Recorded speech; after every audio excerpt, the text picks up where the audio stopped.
Shalom, salam sehat buat kita semua. Saya menyapa Bapak Ibu Saudara-saudari dalam program Roti Hidup Jemaat Immanuel Batakan, Sabtu 19 Juni 2021. Sebelum kita membaca bahkan merenungkan firman Tuhan, mari kita berdoa.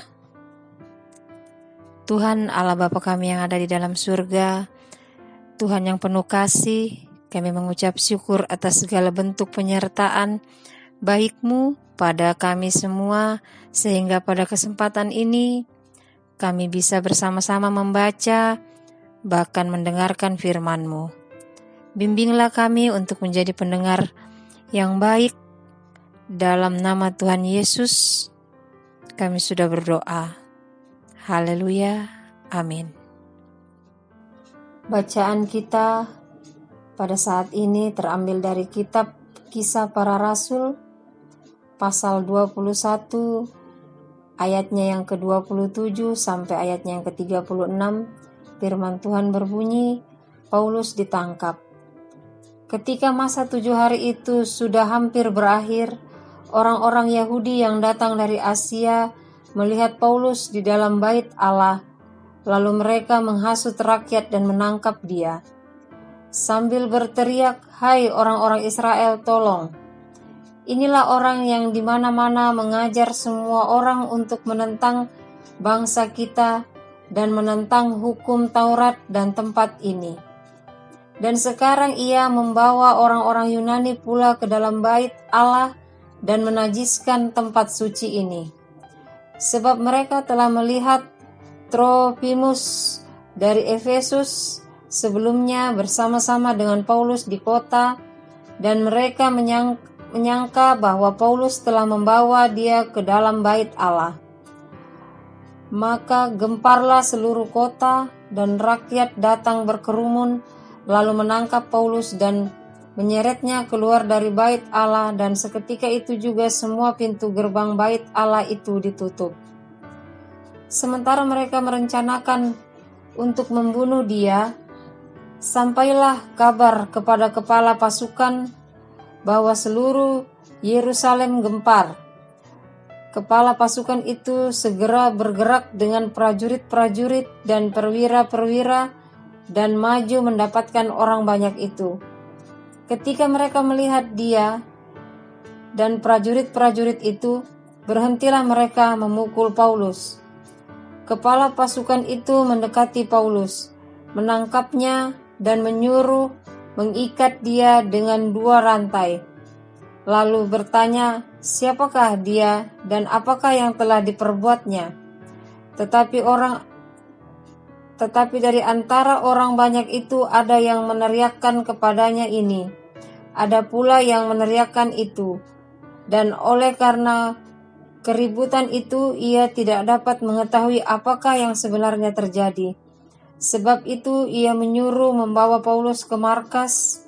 Ketika sampai ke tangga, Paulus terpaksa didudukkan prajurit karena berdesak-desakan orang banyak yang berbondong-bondong mengikuti dia sambil berteriak, "Nyalakanlah dia."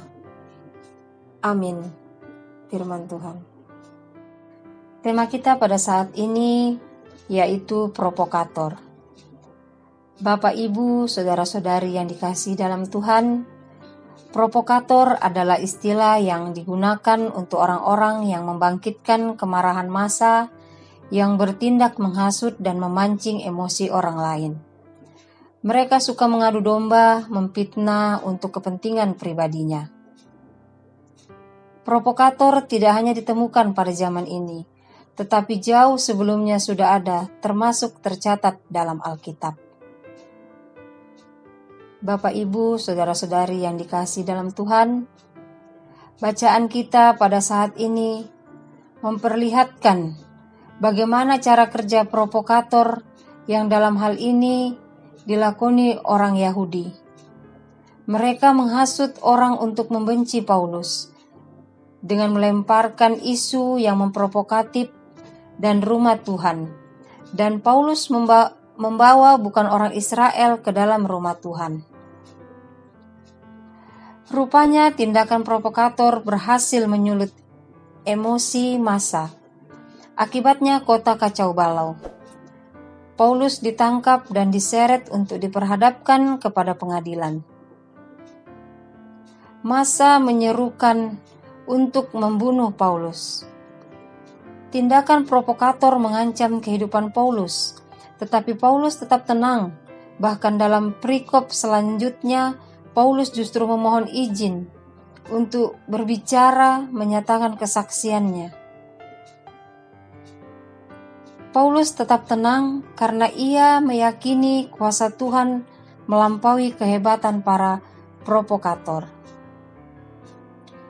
Bapak, Ibu, saudara-saudari yang dikasihi dalam Tuhan, kehidupan kita saat ini akan berhadapan dengan para provokator yang dengan berbagai cara bisa saja menjatuhkan kita. Namun Paulus mengajari kita melihat dengan cara yang berbeda, bukan dengan cara manusia, melainkan dengan cara Tuhan, karena hanya dengan cara Tuhan kita tidak akan gentar. Kita tetap tenang menghadapi provokator zaman sekarang. Bapak, Ibu, saudara-saudari yang kasih dalam Tuhan, yakinlah bahwa provokator bisa hebat, tetapi Tuhan jauh yang punya kuasa. Amin, firman Tuhan. Kita berdoa. Tuhan Allah Bapa kami yang ada di dalam surga, pada hari ini kami telah mendengarkan sebagian dari firman-Mu.